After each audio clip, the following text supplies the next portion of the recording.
Hi, I'm Patrick. This is July 31st, and it's great to see you here.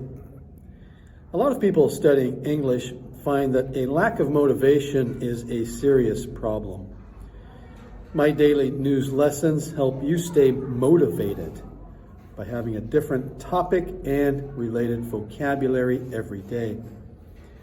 It also provides you with real-world lessons in normal speaking speed.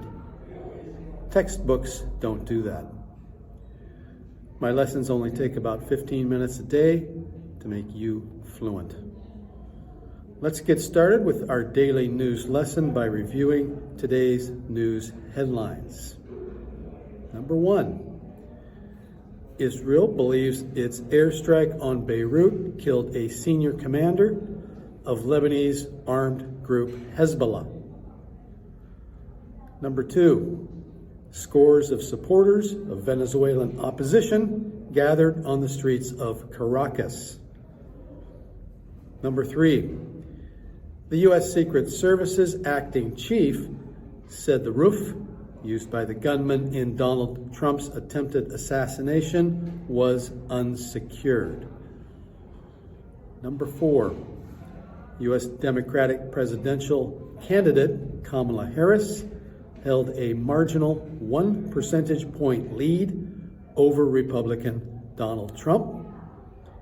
And number 5, the death toll from multiple landslides in India is likely to rise. Please don't forget to subscribe. Let's get to it. Israel believes its airstrike on Beirut killed a senior commander of Lebanese armed group Hezbollah on Tuesday, Israel's public broadcaster said, in retaliation for a cross-border rocket attack that killed 12 youngsters 3 days ago. A loud blast was heard and a plume of smoke could be seen rising above Beirut's southern suburbs, a stronghold of the Iranian-backed Hezbollah, a witness said. Tensions are escalating after Israel on Tuesday said it attacked Hezbollah targets in 7 areas of South Lebanon with airstrikes and artillery fire. Linda Gradstein reports from Jerusalem. There is tension but no signs of panic as many on the streets of Jerusalem brace for an expected Israeli retaliation on Hezbollah after the weekend's attack that killed 12 Druze children and teenagers while they were playing soccer. The attack has shocked and angered Israelis. Across the border in Lebanon, most of the foreign airlines have suspended flights. Yet the seashore is still filled with locals and residents of South Lebanon, many saying they hope the border tensions will not lead to a full-scale war. Linda Gradstein, VOA News, Jerusalem. Scores of supporters of Venezuelan opposition gathered on the streets of Caracas on Tuesday after a disputed presidential election, with many chanting freedom. Opposition leader Maria Corina Machado asked her supporters to remain peaceful, even if provoked by government allies. Protests in Venezuela spread on Tuesday as anger grew over the awarding of Sunday's election to President Nicolas Maduro, despite opposition claims that they had clinched a landslide victory. This is VOA News. The U.S. Secret Service's acting chief told U.S. lawmakers on Tuesday it's indefensible the roof used by the gunman in Donald Trump's attempted assassination was unsecured. AP correspondent Sagar Magani reports. Ronald Rowe says he went to the Pennsylvania site, climbed on the roof, and laid in the shooter's position. What I saw made me ashamed. As a former protective detail agent, I cannot defend why that roof was not better secured. Rowe told 2 Senate panels while his agency failed, he's also troubled local law enforcement never reported seeing a gunman on the roof before the shooting. We didn't know that there was this incident going on. The FBI is also sharing new details about the shooter, saying a social media account believed associated with him supported political violence and extreme views. Sagar Magani at the White House. U.S. Democratic presidential candidate Kamala Harris held a marginal 1 percentage point lead over Republican Donald Trump in a new Reuters Ipsos poll, closing the gap that opened in the final weeks of President Joe Biden's re-election bid.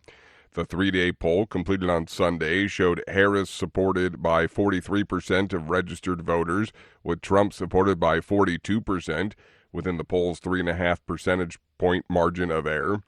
Harris consolidated her position as the Democratic candidate over the last 10 days after Biden bowed to growing pressure within his party and dropped out of the race. The death toll from multiple landslides in India's southern area on Tuesday is at least 93 and is likely to rise, with many missing after heavy rain sent rivers of mud, water, and boulders down onto the homes of the workers and villages of a tea estate. Reuters correspondent Sean Hogan reports. The hillsides collapsed following torrential rainfall a day before, sending rivers of mud, water and boulders onto homes in the Wayanad district. Most of the victims are tea and cardamom estate workers and their families who were asleep at the time in makeshift tents. Nearly 350 families live in the region and some 250 people had been rescued so far, state officials said. The state's chief minister told Reuters a proper death toll is difficult to establish, as many body parts have been spotted in the river. The Weather Office said there was extremely heavy rainfall over north and central Kerala so far on Tuesday, with more rain predicted through the day. Reuters correspondent Sean Hogan. Guinea's transitional authorities have presented a draft of a new constitution which will reduce and set presidential term limits and potentially allow its current military leader to participate in the next election.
Thank you for watching. Can you do me a favor? Please leave a comment in the comment section below. That would really help. Thank you, and see you again soon.